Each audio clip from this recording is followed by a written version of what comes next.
Merci, Monsieur le Président. Et j'aimerais remercier ma collègue de Portneuf-Jacques-Cartier pour son travail au Comité des langues officielles et pour son discours passionné aujourd'hui.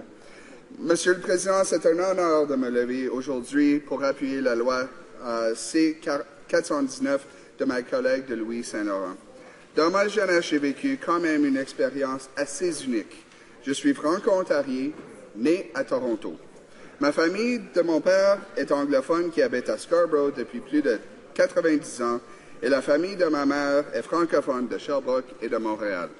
J'étais très chanceux de faire mes études quand j'étais jeune à Toronto aux garderies francophones du Petit Chaperon Rouge, l'école élémentaire catholique Georges-Étienne Cartier et l'école secondaire catholique Monseigneur de Charbonneau.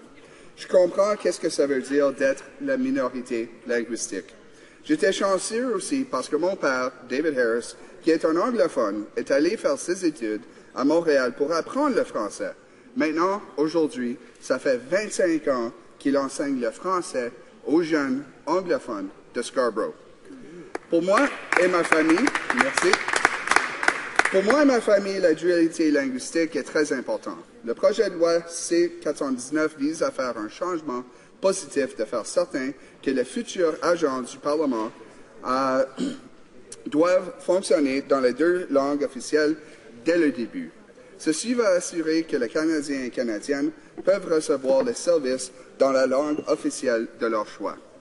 Mr. Speaker, it is indeed my privilege to rise this evening to speak to a very important and critical bill, C-419, an act respecting language skills. As a fluently bilingual Franco-Ontarian with deep familial roots in Quebec, my support for this bill is partly technical and partly personal.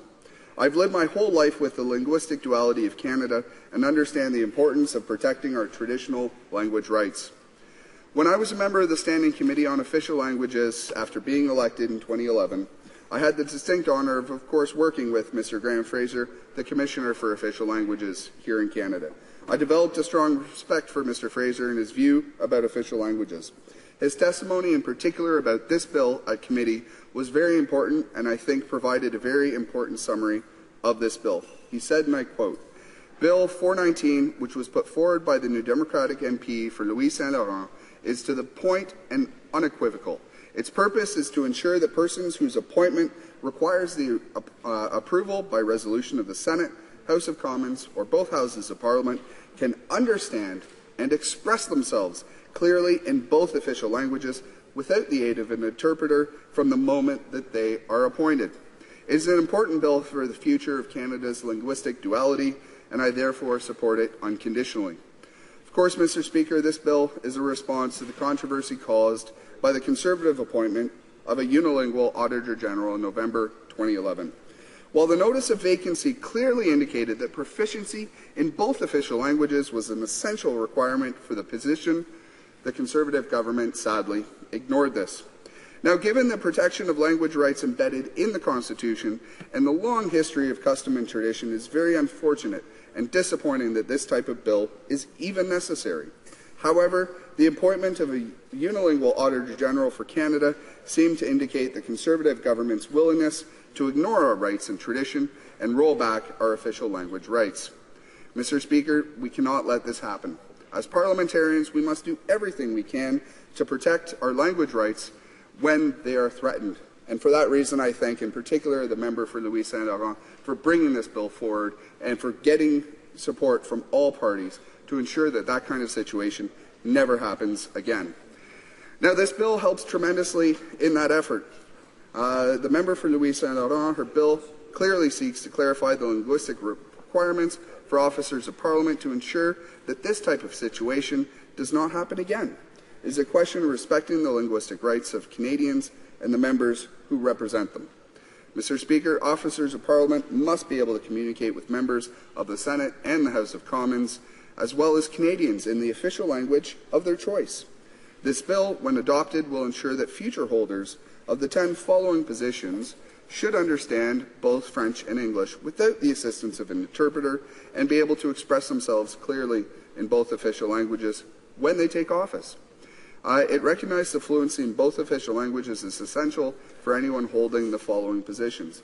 Unfortunately, as my colleague from Portneuf-Jacques-Cartier mentioned, there were some changes at committee that have added a little bit of nuance or a lack of clarity in the bill. But the 10 positions that we are speaking of as officers of Parliament are the Auditor General of Canada, the Chief Electoral Officer, the Commissioner of Official Languages for Canada, the Privacy Commissioner, the Information Commissioner, the Senate Ethics Officer, the Conflicts of Interest and Ethics Commissioner, the Commissioner of Lobbying, the Public Sector Integrity Commissioner, and the President of the Public Service Commission.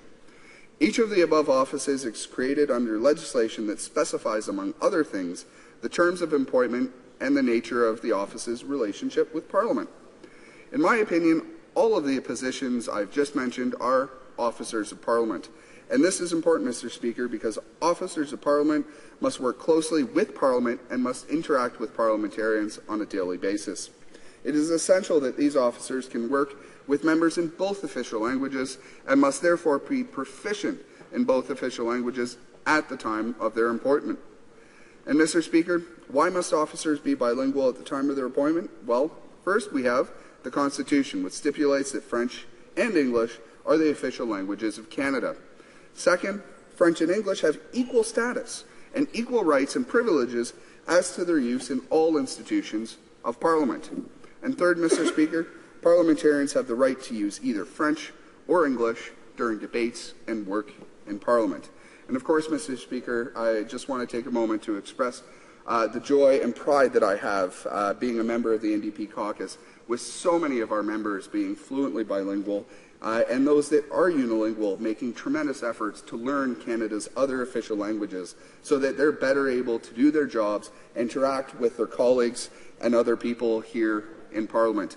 I'm incredibly proud of the number of MPs that are working on that on a day in and day out. And almost every single day when I pass by the lobby, you can see 2 or 3 of our members working on that other official language in order to gain the skills to be parliamentarians.